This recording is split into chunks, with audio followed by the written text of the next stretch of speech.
प्रदेश के सरकारी अस्पतालों में मरीजों को बेहतर चिकित्सा सेवा मिल सके, बेहतर स्वास्थ्य सेवाएं मिल सके, इसके लिए सरकार ने भर्ती निकाली। लेकिन ताज्जुब की बात यह है कि 30% से ज्यादा डॉक्टर या तो ज्वाइनिंग के बाद से गायब है या ज्वाइनिंग करने के लिए पहुंचे ही नहीं। हमारे साथ में इस समय DG health doctor Vedvrat Singh ji हैं, उनसे जानते हैं क्या वजह है। सर, जानना चाहेंगे क्या वजह है और क्या कहते हैं आंकड़े आपके। देखिए, अभी हम लोगों ने 2020 में जो हमारे चिकित्सकों की सेवा निभानी थी उसमें परिवर्तन करके लेवल 2 में डॉक्टरों की सीधी भर्ती स्पेशलिस्ट कैडर के लिए की थी। उसके तहत हम लोगों ने 3620 चिकित्सकों के लिए अधियाचन भेजा था लोक सेवा आयोग को। तो लोक सेवा आयोग ने चयन प्रक्रिया प्रारंभ करी। उसके तहत हम लोगों को रिजल्ट दिया तो हम लोगों ने 1003 चिकित्सकों को नियुक्ति पत्र दिए। उसके अनुसार 1003 के सापेक्ष करीब 60% चिकित्सकों ने ज्वाइन किया है और बाकी ने ज्वाइन नहीं किया। उसमें से जो ज्वाइन किया उसमें भी 10% करीब चिकित्सक ऐसे हैं जो ज्वाइन करने के बाद चले गए हैं। तो हम लोग सूचना एकत्रित कर रहे हैं और एक बार पुनः उन लोगों को पत्र भेजा जाएगा कि आप लोग आके ज्वाइन करें, अन्यथा की दृष्टि में उनकी सेवा समाप्ति कर दी जाएगी और फिर नए सिरे से अधियाचन फिर लोक सेवा आयोग को हम लोग भेजेंगे। सर, क्या वजह लगती है इसके पीछे कि सरकारी नौकरी के लिए तो लोग परेशान होते हैं, लेकिन क्या वजह लगती है कि सरकारी डॉक्टर में उनका चयन हो जाए फिर भी वो गायब है इस तरह से। देखिए, बहुत सारे कारण हैं। कुछ लोग तो प्राइवेट प्रैक्टिस प्रेफर करते हैं इसलिए चले जाते हैं। अब कुछ हमारे जो स्पेशलिस्ट डॉक्टर हैं वो मेडिकल कॉलेज चले जा रहे हैं। अब कुछ और उच्च शिक्षा के लिए चले जा रहे हैं।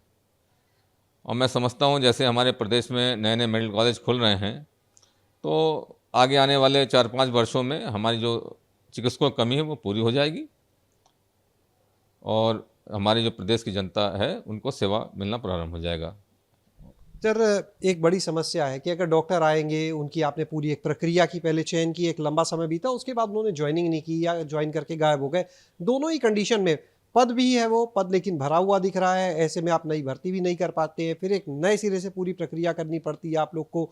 तो क्या करेंगे ऐसे में? इन लोगों के ऊपर कार्रवाई और आगे के लिए कुछ सोचा है कि इस समस्या से कैसे निपटेंगे? कार्रवाई बताया ना, हम लोग भी सूचना एकत्रित कर रहे हैं। एक बार इनको इसे पत्र भेजा जाएगा कि भाई आप लोग ज्वाइन करिए। नहीं ज्वाइन करते हैं तो नियम के अनुसार इनकी सेवा समाप्ति कर दी जाएगी।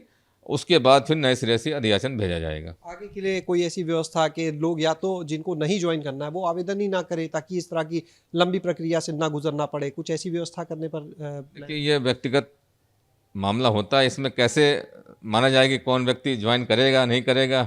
हम लोग तो नियम के अनुसार अधियाचन भेजते हैं, लोक सेवा आयोग चयन करता है, फिर हमारे शासन को भेजता है, शासन नियुक्ति पत्र जारी करता है। इस बीच कभी कोई ये नहीं कहता कि मैं ज्वाइन करूंगा या ज्वाइन करके चला जाऊंगा। वो तो बाद में हम लोग को जानकारी होती कि अमुक चिकित्सक ने ज्वाइन किया, उसके बाद वो नहीं आ रहा है। मुख्य चिकित्सा अधिकारी और चिकित्सालयों का अधीक्षक वो हमें सूचना देते हैं, उसके अनुसार हम लोग कार्रवाई करते हैं। कोई बॉन्ड की व्यवस्था या ऐसे लोगों पर और कोई कार्रवाई की व्यवस्था?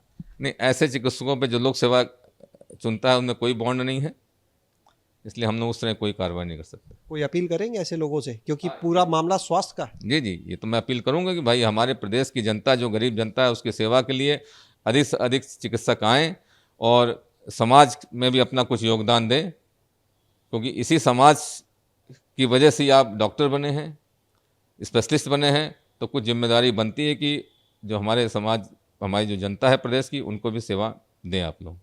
बहुत बहुत शुक्रिया बात करने के लिए। तो ये थे हमारे साथ में डॉक्टर वेदव्रत जी, जिनका साफ तौर पर कहना है कि अब उन शिक्षकों का, उन जो चिकित्सक हैं, उनका डेटा पूरा जुटाया जा रहा है, ब्यौरा जुटाया जा रहा है जिलों से, और उसके बाद जो चिकित्सक इस तरह से गायब हैं उनको एक आखिरी नोटिस भेजा जाएगा और तब भी अगर वो ज्वाइन नहीं करते हैं तो उनके टर्मिनेशन की प्रक्रिया को आगे बढ़ाया जाएगा और नए सिरे से फिर भर्तियां की जाएंगी। कैमरा सहयोगी राजू के साथ शैलेश अरोरा, एबीपी गंगा, लखनऊ।